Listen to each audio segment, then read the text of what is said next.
오늘은 사탄은 누구에게 들어가는가라는 제목으로 하나님 말씀 전하겠습니다. 여러분, 동물의 세계를 보면 다양한 먹이 사슬이 존재합니다. 먹이 사슬이 존재하면서 서로 잡아먹기도 하고 먹히기도 하는 모습 우리가 자주 보게 되죠. 최근에 저는 코모도 도마뱀이라는 이 도마뱀이 원숭이를 잡아먹는 모습 봤거든요. 얼마나 맛있게 먹던지 그 큰 원숭이를 그냥 꿀꺽꿀꺽 이렇게 삼키는 거예요. 참 대단하다 싶더라고요. 여러분, 인간의 세계도 마찬가지입니다. 인간의 세계도 사실 먹고 먹히는 세계라고 할 수 있죠. 강자는 약자를 잡아먹고요, 약자는 강자에게 잡아먹힙니다. 이것은 여러분 비단 인간 세계뿐만 아니라 영적인 세계도 마찬가지입니다. 약자는 강자에게 잡아먹히게 되어 있습니다. 그리고 강한 자는 약자를 또 잡아먹게 되어 있습니다. 여러분, 오늘 우리는 예수님의 제자였으면서도 불구하고 사탄에게 잡아먹힌 한 비참한 인생을 보게 되는데요. 그 사람이 바로 가룟 유다라는 사람입니다. 여러분, 지난 시간에 우리는 주님께서 성전 파괴에 대한 예언을 하시면서 항상 기도하고 깨어 있으라 말씀하신 내용에 대해서 살펴보았습니다. 마지막 때를 살아가는 우리이지 않습니까? 종말의 때, 말세라고 하는 이 시대를 살아가고 있는 우리가 깊이 새겨야 될 말씀이었습니다. 제가 여러분 혹시나 싶어서 말씀드리는데, 우리 교회도 수요 예배와 기도회가 있습니다. 새벽 기도회가 있습니다. 까먹었는가 싶어가지고 말씀드립니다. 항상 우리가 깨어서 기도해야 합니다.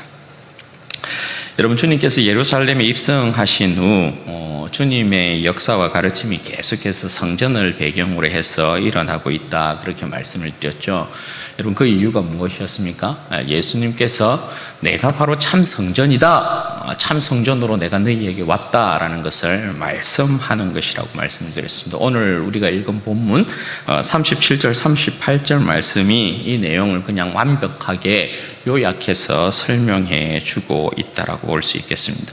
주님께서 낮에는 성전에서 그 백성을 가르치셨고요, 밤에는 감람원이라고 하는 산에서 쉬셨는데, 백성들이 주님의 말씀을 듣기 위해서 이른 아침부터 성전으로 나왔다, 그렇게 기록이 되어 있습니다. 여러분, 이 모습은 구약과 사뭇 분위기가 다르다라는 것을 알 수 있겠죠. 구약 시대와는 달리 이스라엘 백성이 지금 온유하신 그 백성의 하나님, 온유하신 주님의 음성을 듣고 있는 것입니다.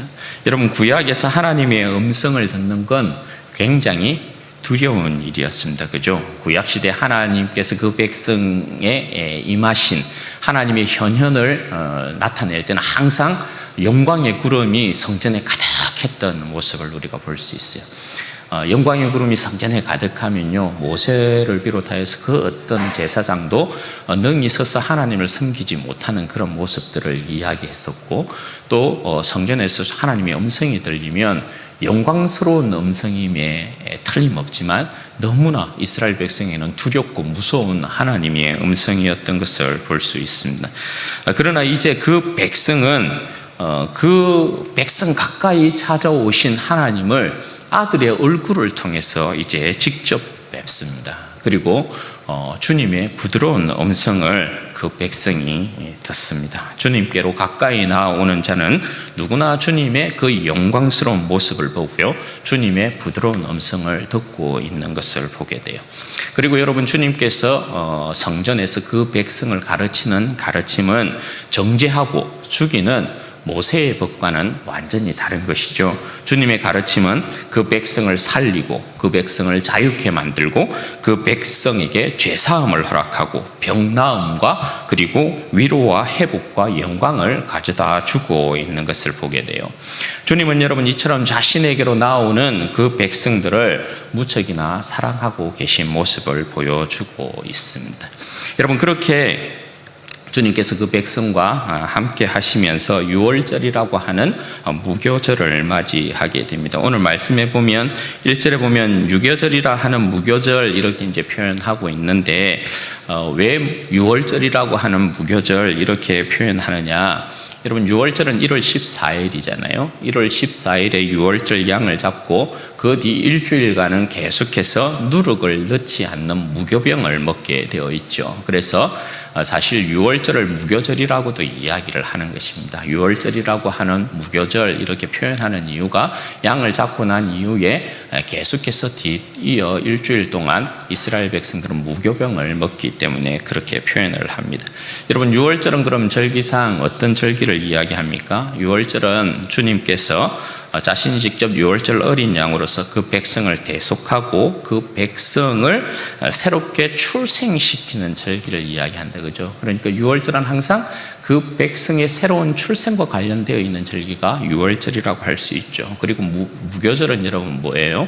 무교절은 이스라엘 백성이 애굽에서 탈출하고 난 이후에 6월절을 지키고 애굽에서 탈출한 이후에 처음으로 먹은 양식이 급히 나오다 보니까 누룩을 넣지 않는 무교병을 이렇게 먹은 것이죠. 그 반죽을 그대로 가지고 와서 처음 구워 먹은 것이 무교병이거든요. 그래서 이 무교절은 무교병을 먹는 절기입니다. 그러니까 이 내용은 예수님께서 그 백성에게 완전한 거룩한 새로운 생명 양식, 자신의 살과 피를 주어서 먹게 하심으로 그 백성으로 하여금 영원한 생명을 누리게 만드는 그 백성의 복된 절기를 무교절이라고 할 수 있는 것이죠. 그러니까 6월절도 그렇고 무교절도 그러하고 그 백성에게는 이스라엘 백성에게는 굉장히 의미 깊은 절기라고 할 수 있습니다. 여러분 그러나 그 백성에게 가까이 찾아오신 그들의 하나님을 알아보지 못하고 있는 백성들의 이 우두머리들이 있죠. 대제사장들을 비롯하여 서기관 그룹들, 성전 경비대장, 그 성전을 둘러싸고 있는 이권 다툼을 하고 있는 그러한 무리들, 그들은 주님을 기뻐하고 즐거워하고 감사하는 절기를 맞이하고 있지 못합니다. 오히려 저들의 6월절 어린 양으로 오신 예수님을 어떻게 하면 잡아 죽일까 계속 생각하고 있습니다. 그러니까 골머리를 앓고 있는 그런 모습이에요. 여러분 그런 중에 주님의 제자 가운데 한 변절자가 일어납니다. 그 사람이 가룟 유다입니다. 여러분 3절 말씀 보십시오. 12 중 하나인 가룟이라 부르는 유다에게 사탄이 들어가니 이렇게 표현하고 있습니다. 여러분 유다에게 사탄이 들어갔습니다. 여러분 어떻게 이럴 수가 있을까요? 주님을 따랐던 자였지 않아요.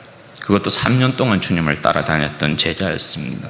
그리고 여러분 이 자는 가룟 유다는 제자들 무리 가운데서도 그나마 똑똑한 사람이었어요. 왜냐하면 돈깨를 맡았거든요. 돈깨를 맡았다는 것은 제자들 그룹 가운데서도 꽤나 똑똑했던 사람이 바로 유다였다는 것을 알 수 있어요.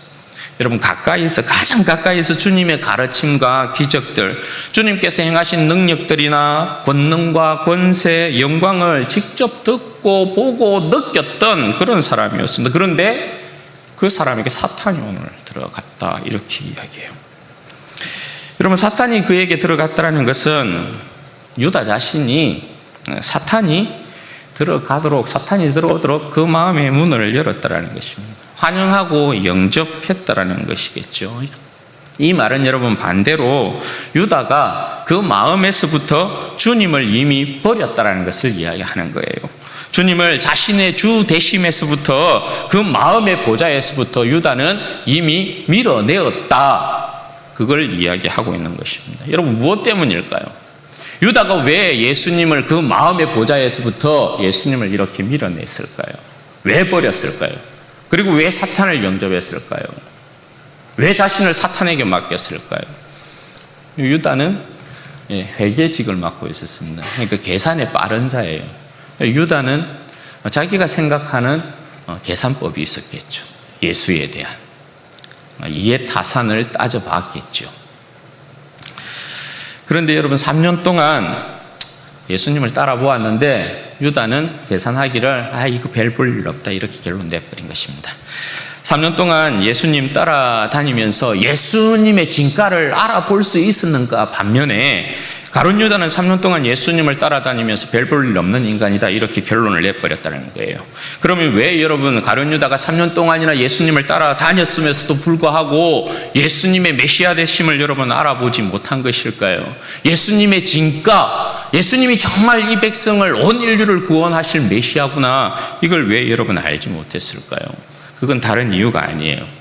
가룟 유다가 이렇게 예수님에 대하여서 별 볼 일 없는, 가치 없는 인간이라고 이렇게 판단 내린 건 유다가 가지고 있는 자기 기준 때문에 그래요. 자기가 가지고 있는 메시아 상 때문에 그래요. 자기가 만들어 놓은 메시아 상에다가 예수님을 비추어 보니까 예수님, 이 인간은 별 볼 일 없는 인간이다, 이렇게 생각해버린 것이에요. 예수님을 따르면서 예수님께서 행하신 기적이나 이적이나 능력을 맛보았으면서도 그것을 주님께서 보이신 대로, 주님께서 해석하신 대로 해석하지 않았다는 거예요. 그 많은 예수님의 가르침과 교훈, 훈계, 그것을 들었으면서도 주님의 말씀에 자신을 맞추려는 것이 아니라 자신이 생각하고 있는 예수님을 계속 맞추려 하다 보니까 예수님이 자신이 기대한 메시아가 전혀 아닌 거예요. 그러니까 어떻게 해요? 예수님의 주되심을 부정해버리는 거예요. 그리고 그 자리에 사탄을 영접하고 있는 것입니다. 여러분, 이게 굉장히 중요한 요인이라고 할 수 있죠. 여러분, 사탄이 얼마나 좋아했을까요? 자신에게 마음을 내어준 가룟 유다가 얼마나 여러분 기뻤겠어요? 예수님을 따르던 제자의 배반이라. 어떤 무리들 중에 한 사람이 예수님을 배반했으면 모르겠는데, 제자면 여러분 척건 중에 척건이잖아요. 그리고 뭔가 제자단에서는 중심부에 있었던 그런 사람이라고 할 수 있잖아요. 그런데 그 사람이 배반했단 말입니다. 여러분, 사탄이 이것을 어떻게 이용할까요? 4절과 5절에 나와 있어요. 이에 유다가 대제사장들과 성전 경비대장들에게 가서 예수를 넘겨줄 방도를 언론하며 그들이 기뻐하여 돈을 주기로 언약하는지라. 여러분, 유다가 그 스승의 목숨을 그 대적의 손에 넘겨주기로 합니다. 그 원수들의 손에 넘겨주기로 합니다. 사탄에게 완전히 이제 장악된 유다의 모습을 여기서 우리는 보게 되는 거죠. 사탄이 여러분 유다에게 들어가자마자 사탄은 어떻게 합니까? 예수님의 그 목숨을 찾고 있는 그 졸개들에게 그냥 넘겨주고자 하고 있는 거예요. 여러분, 성경을 보면 이제 예수님의 목숨을 노리는 건 항상 이 귀신들의 우두머리인 사탄이 등장합니다. 예수님을 시험할 때는 사탄, 마귀가 예수님을 시험하죠. 베드로가 예수님 앞에서 십자가 지는 것 이렇게 못한다, 이렇게 막 오히려 화를 내고 있었을 때 예수님께서 사탄아 뒤로 물러가라, 이렇게 이야기하죠. 오늘 여기서도 마찬가지예요. 예수님을 뭔가 이렇게 막 죽이려고 하는 그런 작업에는 항상 우두머리인 사탄이 이렇게 등장하고 있는 것을 보게 돼요. 왜냐하면 급이 맞아야 되니까요. 졸개들이 나서지 않아요. 사탄이 이렇게 나서고 있는 것을 보게 돼요. 여러분, 사탄이 이제 유다에게 들어가고 난 이후에 유다가 대제사장에게, 성전 경비대장들에게 예수님을 어떻게 하면 넘겨줄 수 있을까에 대한 부분을 이제 논의를 합니다. 그런데 여러분, 이게 대제사장이나 예수님의 생명을 노리고 있었던 대제사장이나 성전 경비대장들, 기득권을 가지고 있었던 서기관들, 이들을 얼마나 기쁘게 했느냐, 여러분 이들을 어떻게 여러분 기쁘게 만들었느냐, 어떻게 여러분 되어 있습니까? 유다가 예수님을 넘긴다고 하니까 그들이 너무 기쁜 거예요. 너무 기뻐서 어떻게 했다고요? 너무 기뻐서 그 보상으로 돈을 주기로 했다는 거예요. 여러분, 이 내용이 굉장히 재밌는 거예요. 왜 그러냐면 마태복음에는 유다가 예수님을 넘겨주기로 하고 난 다음에 직접적으로 야, 내가 예수님 넘겨줄 테니까 너희들 얼마 나한테 줄 거야, 이렇게 딜을 하거든요. 그래서 은 30을 달아준단 말입니다. 그런데 여기서는 그렇게 이야기하지 않아요. 누가는 여기서 어떻게 이야기하냐면 사탄에게 완전히 사로잡힌 유다가 사탄의 완전한 종이 되어서 저들의 기쁨의 놀이개로 전락되었다는 걸 이야기해요. 그래서 저들이 그게 너무 기쁜 나머지 옛다 하고 니 요거 수고했다 하고 돈을 주는 것으로 되어 있어요. 요거 받아 먹어라, 이렇게 이야기하고 있어요. 이 표현이 그러니까 여러분 재미있는 거죠. 여기 이 표현이 여러분 사실은 우리가 이 세상을 살아가는 그리스도인들에게 굉장한 의미를 주는 부분이라고 할 수 있습니다. 사탄을 기쁘게 하고 즐겁게 하면, 사탄의 종이 되어서, 마귀의 종이 되어서 기쁘고 즐겁게 하면 사탄이 주는 게 뭐라는 거예요? 이 세상에 여러분 애따 하고 떡고물이나 이렇게 받아먹으라 이렇게 한다라는 거예요. 실질적으로. 그렇게 살아가는 이 세상 사람들이 굉장히 많다라는 것을 이야기하는 거죠. 여러분, 그렇게 이제 가룟 유다가 예수님을 무리가 없을 때, 그러니까 무리가 있게 되면 밀란이 일어날 수 있잖아요. 그러니까 무리가 없을 때 예수님을 어떻게 하면 저들에게 조용히 넘겨줄까, 그렇게 이제 기회를 엿보고 있었다. 오늘 본문은 그렇게 이야기합니다. 여러분, 오늘 우리가 이 본문의 말씀에서 사탄의 역사에 대한 경각심을 좀 가져야 될 필요가 있습니다. 사탄은 여러분 과연 누구에게 들어가는 것일까요? 여러분, 성경에서 사탄과 그 졸개인 귀신이 사람에게 역사하는 방편은 크게 두 가지로 이렇게 이야기합니다. 첫 번째는 뭐냐면 귀신이 직접 사람에게 들어가서 집을 짓고 사는 형태를 이야기합니다. 흔히 여러분 말할 때 우리는 이것을 귀신 들림이다 이렇게 이야기합니다. 이건 여러분 믿지 않는 사람과 믿는 사람 다 포함됩니다. 믿는 사람에게 귀신이 들어갈 수 있느냐 없느냐, 여러분 어떻게 생각하십니까? 믿는 사람에게 귀신이 들어갈 수 있느냐 없느냐에 대한 부분을 가지고 왈가왈부하는 이야기들이 있습니다. 들어가지 못한다 하는 사람도 있고 들어간다라고 하는 사람도 있습니다. 저는 들어갈 수 있다라고 봅니다. 분명히 들어갑니다. 경험적으로 볼 때도 여러분 그렇습니다. 이론적으로 봤어도 오늘 유다처럼 그 보좌에 예수님을 밀어넣는 사탄은 언제든지 여러분 들어갈 수 있습니다. 제가 이제 사역을 하면서 이런 분들 여러분 많이 봤습니다. 그러니까 전도사에게도 귀신이 들어가고요. 권사에게도, 그 신실한 권사에게도 귀신이 들어가고요. 예쁜 자매에게도 귀신이 들어가고, 귀신은 여러분 그 누구를 가리지 않습니다. 들어갑니다. 분명히 들어갑니다. 제가 만난 이분들은 믿음이 없는 사람들 아닙니다. 전도사라니까요. 권사 직분을 받고 있었던 사람이라니까요. 그리고 굉장히 예쁜 자매였어요. 신실한.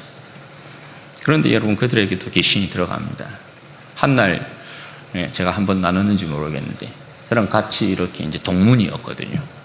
전도사가 굉장히 아프다 하길래 한 전도사님이 전화를 해서 굉장히 아프다고 이야기를 하길래 얼마만큼 아픈 거냐. 그리고 그 사람을 이렇게 그 전도사님 데리고 왔는데 귀신이 완전히 잡혀버렸어요. 귀신에게 잡히면 여러분 특징적으로 귀신은 좀 추잡거든요. 보통 그런 모습들을 많이 드러내요. 그 전도사님은 그렇게 신사적이고 깔끔한 분이었어요. 그런데 귀신이 들리고 난 이후에 어떤 모습으로 왔냐면 이 코에 콧물 있잖아요. 콧물이 이렇게 쭉 흘러내려가지고 이 바지, 왜 보통 이렇게 술 취한 사람들이 바지 입는 거 보면 이래가지고 그거 있죠. 그렇게 해가지고 왔는 거예요. 그렇게 신사적인 분이 없었어요. 그럼 딱 귀신 들리고 그렇게 왔어요. 그런 여러분, 귀신은 그 누구를 가리지 않아요. 딱 기회다 싶으면 들어가는 녀석들이 있습니다. 그런데 여러분, 이 귀신, 믿는 자로서 귀신 들린 사람들이 가지는 공통점들이 있어요. 그게 여러분 뭘까요? 일단 여러분, 믿는 자로서 귀신 들리는 사람은 오늘 가룟 유다처럼 그 마음의 보좌에서 예수님을 밀어냅니다. 일단 밀어냅니다. 밀어내고 거기에다가 무엇을 앉히냐면 죄의 권세를 앉힙니다. 그러니까 믿는 자로서 귀신 들린 사람들의 이 공통점은 한결같이 죄의 지배 아래에 있었다라는 특징들이 있어요. 그러니까 죄에다가 그냥 자기 자신의 영혼을 툭 던져놓는 것입니다. 그냥 맡겨버리는 것입니다. 방치하는 것입니다. 그러니까 아주 죄를 가까이 하면서 죄가 일상이 되어 있는 그런 모습을 거기에다가 보여요. 그리고 여러분, 이 사람들의 특징은 죄의 일상이 되어 있으면서 이 사람들의 특징은 뭐냐면 중독이 되어 있다는 것입니다. 그 어떤 무엇에 중독되어진 현상들을 나타낸다는 것입니다. 그래서 완전히 사로잡혀 있어요. 그 중에서 여러분, 인간이 이 귀신의 밥이 될 때, 귀신이 틈타고 들어올 때 중독된 현상을 보이는 것 중에 가장 잘 이용하는 것 중에 하나가 여러분 뭐냐면 감정이라는 것입니다. 감정. 이건 여러분 죄악된 감정들을 타고 귀신이 굉장히 잘 들어오는, 그러니까 최적의 환경과 조건을 만들어내는 것이 죄악된 감정들입니다. 한마디로 여러분 이런 거예요. 분노나 아주 격한 분노, 시기, 질투, 미움, 이런 감정에 사로잡혀 있는 사람들이요. 제가 한번 이렇게, 제가 그런 일이 뭐 거의 처음이었던 것 같아요. 제가 한번 어떤 게 있었냐면, 기도 중에 굉장히 제가 막 분이 일어나는 거예요. 예. 분이 일어나면서, 제가 집에서 기도를 하는데 분이 일어나면서 제 자신을 감당을 못 하겠는 거예요. 제가 그런 경험이 처음이었거든요. 막 뭔가 방 안에서의 이 상황이 확 뒤집어지는 막 그런 현상이 막 있더라고요. 제가 그때 아차 싶었거든요. 그러니까 하나님 앞에 기도하면서도 그런 일이 일어난다니까요. 이성이 감정을 제어하지 못하면요, 그런 현상 얼마든지 여러분 일어날 수 있어요. 악한 감정에 사로잡히게 되면 정말 여러분 귀신이 사로잡기에 최적의 그 조건을, 환경을 제공하는 것이라고 할 수 있어요. 요거 여러분 굉장히 조심해야 돼요. 그리고 하나가 여러분 육체적인 중독 현상이에요. 더럽고 여러분 추한 죄들요, 특별히 음란함을 대표로 하는 더럽고 추한 죄에 사로잡힌, 육체적인 어떤 일에 사로잡힌 사람들, 이 사람들도 귀신이 딱 자리 잡고 들어가기에 굉장히 좋은 환경을 제공하는 사람일 수 있습니다. 그러니까 뭐 음란함뿐만 아니라 뭐 술도 그러하고요, 도박, 그리고 그 외에 여러분 뭐 도벽, 이런 현상들 있잖아요. 귀신의 형태를 보면 굉장히 여러분 다양하거든요. 그렇게 육체의 어떤 중독 현상 가운데 빠져 있는 사람들, 그런 사람들에게 귀신이 들어가는 거 굉장히 여러분 쉽다라는 거, 최적의 조건을 제공한다라는 거. 여러분 이 사람들에게는 보통 축사가 필요해요. 축사하면서 쫓아내는 게 필요하거든요. 그런데 경험적으로 이렇게 보면 쉽지 않아요. 오래된 그 사람을 딱 잡고 주리를 틀고 오래 또아리를 틀고 오래된 사람일수록 축사해도 잘 안 나가요. 비웃어요. 그런 경우도 굉장히 많습니다. 그러니까 여러분 조심해야 될 필요 있죠. 그리고 여러분 사탄이 사람에게 역사하는 두 번째 형태는 뭐냐면 악의 도구로 사용한다는 것이에요. 여러분 이 사탄과 귀신의 무리는 사도 바울이 에베소서에서도 이야기하는 것처럼 불순종의 아들들 가운데 역사하는 영입니다. 그러니까 이 사탄과 귀신은 불순종의 아들들 가운데 역사하는 영이에요. 그러니까 세상에 있는 수많은 사람들이 사실은 하나님을 대적하는 그 모든 일에 있어서는 여러분 뭡니까? 불순종의 아들들 가운데 역사하는 영에 사로잡혀 있는 것이라고 할 수 있어요. 그러니까 악의 도구로 쓰임받는 사람들이라고 할 수 있어요. 이것은 여러분 먼저 말한 귀신에게 완전히 사로잡혀서 귀신이 이제 들어가서 집을 짓고 사는 형태와는 달라요. 이 유형은 한마디로 말하자면 사탄의 그냥 장난감이 되는 사람들이에요. 한마디로 한번 쏘고 버리는 그런 이제 사람의 종류라고 할 수 있어요. 이런 부분들은 보통 보면 일시적이거나 일시적임에도 불구하고 반복적인 형태로 나타나는 경우도 굉장히 많아요. 여기에서 여러분 비참하게 쓰임받는 성경에 여러분 인물들이 있죠. 그 인물들이 뭡니까? 누굽니까? 오늘 말씀하고 있는 가룟 유다와 같은 인생이요, 베드로와 같은 인생이요, 그리고 구약 시대의 사울 왕이 대표적이라고 할 수 있고 다윗도 그렇게 사용돼요. 여러분 오늘 가룟 유다 같은 경우에는 어떻게 쓰임받고 있는 거예요? 지금 사단이 확 사로잡아서 사단이 들어가서 여기는 집을 짓고 사는 형태가 아니거든요. 나중에 여러분, 왜냐하면 가룟 유다는 나중에 이것을 깨우치고 자살로 마감하기 때문에 그래요. 그러니까 가룟 유다 같은 경우는 지금 사탄에게 완전히 사로잡혀가지고 어떻게 해요? 예수님을 팔아넘기는 데 쓰임받는 거고요. 베드로 같은 경우는 어때요? 예수님이 십자가 져야 된다고 하니까 예수님을 막 앞에서 막았었잖아요. 그래서 예수님께 책망받는 거거든요. 사울왕 같은 경우는 여러분 어때요? 사울왕에게 성령이 떠나고 난 다음에 악신이 그를 주관합니다. 그래서 악신이 계속해서 사울 왕을 괴롭히면서 어떻게 합니까? 다윗을 죽이려고 합니다. 그리고 다윗 왕 같은 경우는 여러분 어떻게 돼요? 다윗은 사탄의 충동기를 받아서 어떻게 인구조사를 하거든요. 인구조사. 그래서 재앙을 부르게 되죠. 제가 부산에서 사역했을 때 이런 형태의 이제 그 한 형제가 있었어요.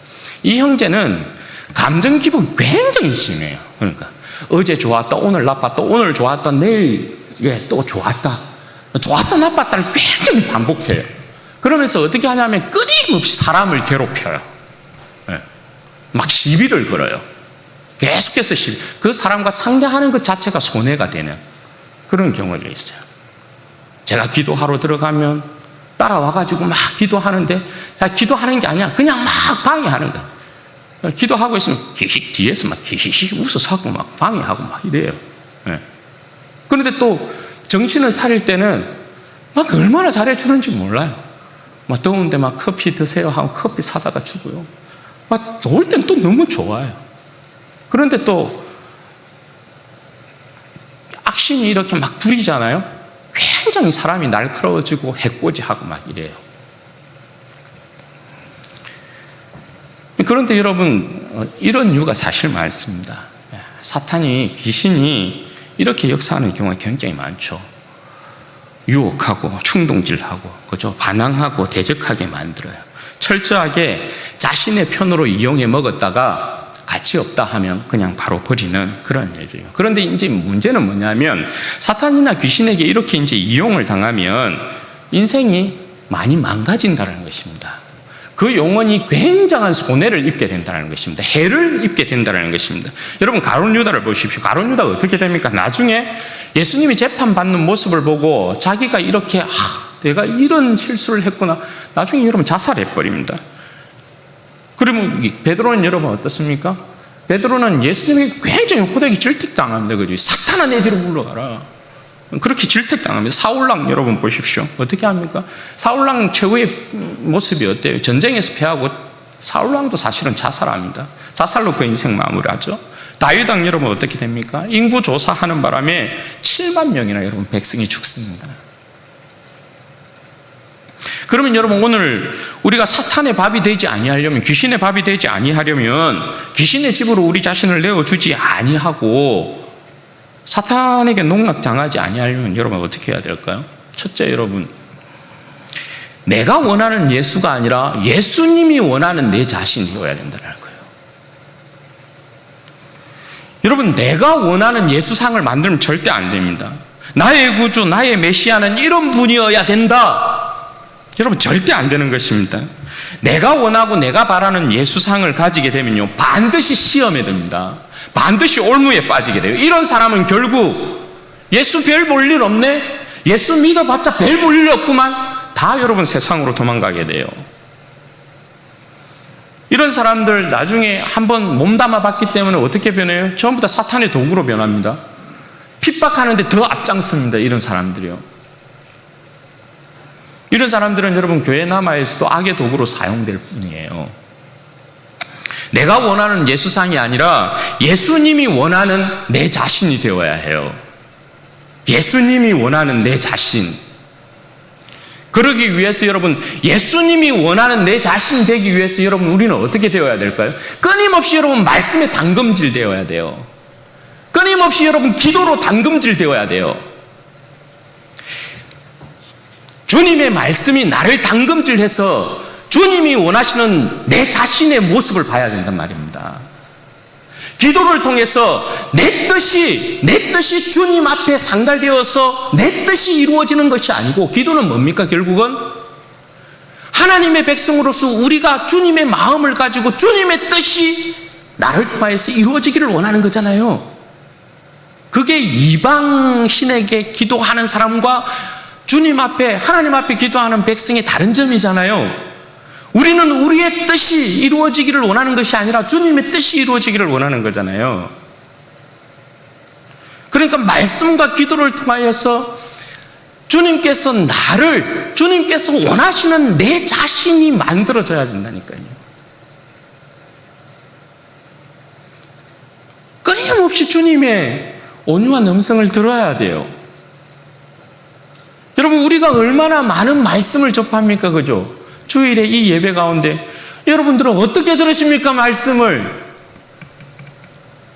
수요 예배 가운데, 새벽 기도 가운데 얼마나 여러분 많은 말씀들이 쏟아집니까? 여러분들은 그런데 말씀을 어떻게 들으십니까? 오늘날 나에게 던지시는 성령의 음성으로 여러분 듣고 있는 건 맞습니까? 주님의 말씀을 끊임없이 들어야 돼요. 온유하신 주님의 말씀을 끊임없이 들어야 돼요. 왜냐하면 우리는 쉽게 잊어먹으니까. 말씀을 듣고 말씀을 내 가슴에 새기고 한 번 듣고 덮지 말고 2번 들어보고 3번 들어보고 그게 필요하다니까요. 수요일날 말씀드린 것처럼 수요일날 설교 안 들으신 분들은 이번 주 수요일날 좀 들어주기를 바라요. 유튜브 통해서. 베레아 사람들이 어떤 열심을 가지고 주님의 말씀을 접했는지를 여러분 좀 알아야 해요. 주님의 말씀으로 여러분 자신을 계속해서 담금질 해야 돼요. 내가 원하는 예수상을 만들어 놓고 신앙생활 하는 게 아니고 예수님이 원하는 내 자신이 되기 위해서는 반드시 이 작업이 여러분 필요합니다. 그래서 여러분 말씀으로 변화된 내 자신을 봐야 돼요. 말씀으로 변하는 내 자신을 보면 말이 다르다는 것을 내 스스로 알아요. 아, 말이 달라졌구나, 내 생각이 달라졌구나, 내 행동이 달라졌구나를 내가 알아요. 알게 되어 있어요. 예수님의 말씀이 주님의 말씀이 나를 이렇게 변화시켰구나, 이걸 여러분 알게 돼요. 말씀에 순종하고 있는 자신의 모습을 여러분 발견해야 해요. 그게 여러분 뭘 이야기하는 거겠어요? 결국 말씀이 내 자신을 지배하고 있다는 거거든요. 주님의 말씀이 내 자신을 지배하고 있구나, 이걸 증명하는 거거든요. 그러니 여러분 이게 중요합니다. 내가 만들어 놓는 예수상은요, 얼마든지 내 마음에 안 들면 믿음을 얼마든지 팔아먹게 만들어요. 그게 아니고 예수님이 원하는 내 자신이 되면 이 세상에 그 어떤 힘들고 어려운 일이 와도, 핍박이 어떤 문제가 와도, 유혹이 와도 내 자신을 절대 그들의 그들의 먹잇감으로 내어놓는 일 없어요. 끝까지 어떻게 해요? 주님 편에 서는 거죠. 그리고 두 번째, 여러분, 성령님이 항상 내 안에 주인으로 내주하고 계셔야 된다. 한마디로 여러분, 이 말씀은 성령의 지배, 은혜의 지배 아래 있어야 된다는 거예요. 이 말씀을 여러분 절대 추상적으로 받지 말기를 바라요. 믿음은 추상적인 것이 아닙니다. 믿음을 추상적으로 여러분 여기면 우리의 영혼을 병들게 만들어요. 믿음은 여러분 추상적인 게 절대 아니에요. 믿음은 여러분 실질적이고 현실적이고 직선적인 거예요. 직접적인 거예요. 성령의 역사가 여러분 내 안에 반드시 이루어져야 돼요. 내 인생의 주인으로 성령께서 내게 명령하시고 나는 그 말씀을 듣고 행해야 되는 일이 반드시 일어나야 돼요. 말씀에 순종하는 모습, 선을 행하는 모습, 의와 진리를 따르는 모습, 육체를 이기는 모습, 죄와 정욕을 이기는 모습, 세상의 유혹을 이기는 모습이 나와야 해요. 내 자신을 의의 병기로 드리고 있는 성령의 지배하에 내 자신을 의의 병기로 드리고 있는 그런 모습이 여러분 나와야 해요. 갈라디아서 5장 16절에서 17절 말씀이 이렇게 기록이 되어 있죠. 내가 이르노니 너희는 성령을 따라 행하라. 그리하면 육체의 욕심을 이루지 아니하리라. 육체의 소욕은 성령을 거스리고 성령은 육체를 거스리나니 이 둘이 서로 대적함으로 너희가 원하는 것을 하지 못하게 하려 함이니라.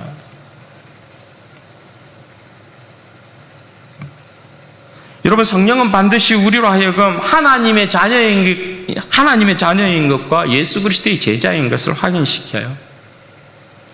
성령은 반드시 우리로 하여금 하나님의 말씀 안에 거하도록 만들어요.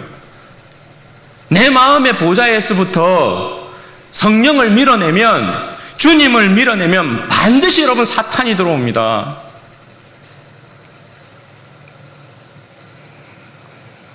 특히 여러분, 사탄과 귀신이 역사하기 좋은 자양분이 되어주는 독한 시기와 악한 감정들이요, 특정한 죄에 대한 중독 현상, 조심하고 조심해야 된다 말씀드렸죠. 여기에 여러분 사로잡히면, 여기에 빠지면 적어도 사탄의 놀잇감이 됩니다. 반드시 귀신의 놀잇감이 됩니다. 그런데 여러분, 성령은 우리 안에 이런 것들이 또아리를 틀고 우리 안에 딱 또아리를 틀고 앉는 걸 절대 용납 안 합니다. 여러분 아시죠? 내가 성령 충만함 가운데 성령의 지배 아래 딱 사로잡힐 때에 모든 죄의 권세들을 부수고 나간다는 거 여러분 아시죠?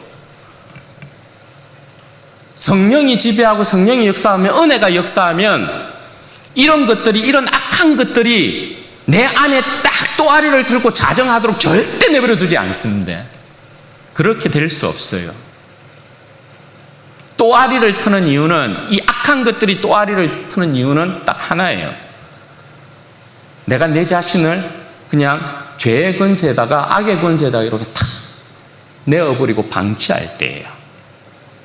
그러면 거기에서 얼마든지 묵상하면서 찢고 볶으면서 물고 뜯고 씹으면서 이게 가능해요. 그러면 여러분 악이 틈타기 딱 좋은 모습이 되죠. 그러나 여러분, 성령의 지배 아래에 있으면 이런 일이 불가능합니다. 계속해서, 왜냐하면 성령님께서 계속해서 그것들을 버리게 만듭니다. 야, 그거 아니야, 그거 아니야.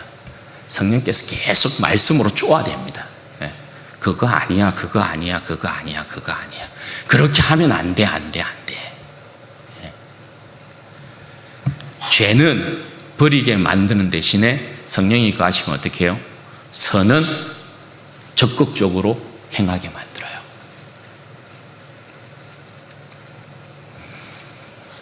이와 관련하여서 여러분, 혹시 우리 안에 말씀의 은혜가 없습니까? 여러분, 내 기도가 점점점 줄어들고 여러분 멈추어져 있습니까? 여러분, 예배에 감격이 없습니까? 찬양과 감사가 여러분 사라졌습니까? 섬김에 여러분 불평이 일어납니까?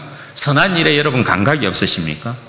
영적인 침체와 침륜에 여러분 혹시 빠져 있습니까? 게으름과 나태함이 여러분 가운데 몰려왔습니까? 여러분, 죄입니다. 그 죄입니다. 여러분, 회개하셔야 합니다. 자신을 그렇게 내버려 두고 있는 건 죄입니다. 죄. 무슨 말인지 이해가 되십니까? 우리는 절대 이러한 현상으로 내 자신을 내버려 둘 수 없어요. 왜냐하면 우리는 내 자신의 주인이 내가 아니기 때문에 그래요. 우리의 주인은 누굽니까? 내 자신의 주인은 여러분 누굽니까? 예수님이시잖아요. 내 자신이 예수님인데 어떻게 내 자신을 악의 권세 가운데 던져 놓을 수 있냐고요? 죄의 권세 가운데 내 자신을 던져 놓을 수 있냐고요? 내 자신을 어떻게 방치할 수가 있냐고요? 내 자신을. 그렇게 하면 안 된다고요. 그렇게 할 수 없다고요. 내 자신을 내 것이라고 나는 주장할 수 없어요. 내 안에 계신 분은요, 성령님이셔. 내 인생의 주인은 예수님이란 말입니다. 내가 너의 영혼을 얼마나 존귀하게 만들었는 줄 아느냐? 내 피를 한 방울도 십자가에서 남기지 아니하고 내가 너를 구원하였다. 왜? 네 안에 거하면서, 나의 영이 네 안에 거하면서 너의 인생을 의의 병기로 내가 온전히 받기 위하여서.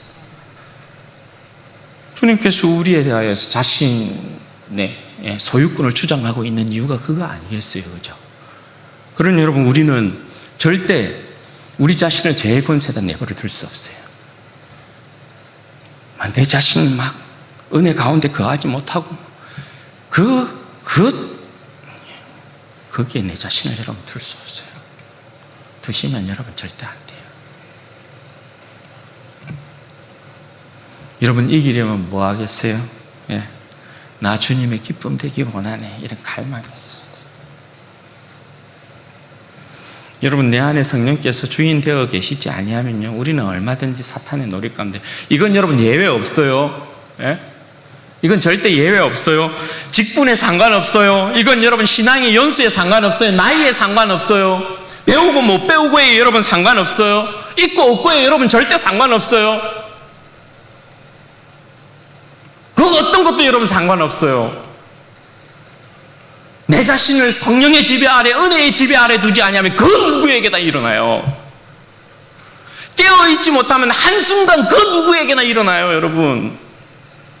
그렇잖아요. 어떻게 여러분, 다윗도 충동질을 받는다고 해요, 다윗도. 예수님도 유혹받는다고 해요. 차이는 뭐예요?